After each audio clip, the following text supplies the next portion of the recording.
এটাও একটা সরল সুদ কষা অঙ্ক। তাহলে এই অঙ্কটায় কি বলেছে, বার্ষিক 10% সুদের হারে 2 বছরের সরল সুদ ও চক্রবৃদ্ধি সুদের অনুপাত কত হবে।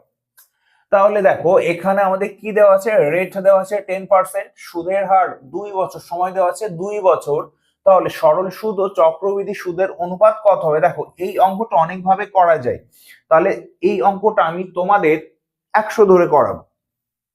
তাহলে এখানে লেখো এসআই, এসআই মানে সিম্পল ইন্টারেস্ট। তাহলে এখানে পি কত হবে, পি হবে 100 টাকা।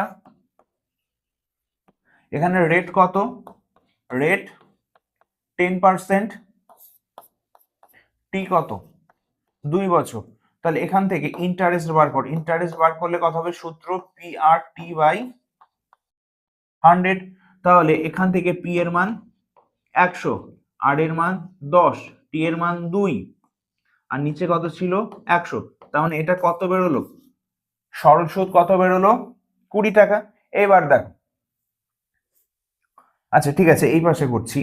এবার দেখো, এবার এখান থেকে সিআই বার করো, সিআই বার করলে কি হবে, সেম জিনিস এখানেও পি কত, পি 100 টাকা হবে, কারণ সেম অ্যামাউন্টের উপরে, সেম টাকার উপরে বলেছে। তাহলে এই ক্ষেত্রেও 100 টাকা হবে, এই ক্ষেত্রেও 100 টাকা হবে। এই ক্ষেত্রে রেট কত, 10%। এই ক্ষেত্রে টি কত, 2 বছর। তাহলে আমরা কি জানি, অ্যামাউন্ট সমান সমান P into 1 plus R by 100 to the power T. এই সূত্রটা ভালো করে মনে রাখবে, কারণ এটা বেসিক ফর্মুলা।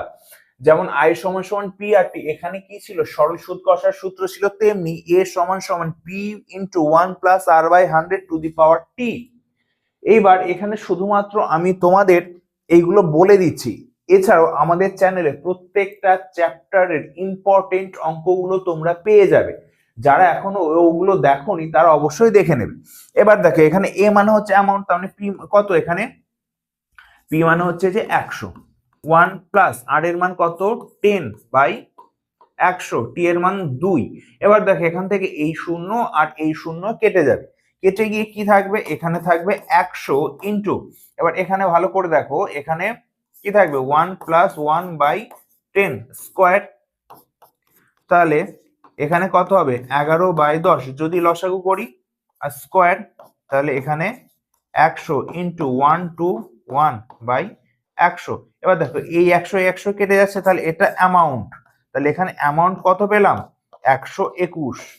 তার মানে আমি যদি ব্যাংকে 100 টাকা জমা রাখি, আমাকে যদি 10% রেটে ইন্টারেস্ট দেয়, তাহলে 2 বছর শেষে আমি কত পাবো, 121 টাকা পাবো। তাহলে আমি কত রেখেছিলাম, 100 টাকা রেখেছিলাম, পেলাম কত, 121 টাকা। তার মানে আমি ইন্টারেস্ট কত পেলাম, তার মানে এখানে আমি সিআই কত পেলাম, সিআই হবে 1 টু 1 মাইনাস 100 সমান সমান 21 টাকা।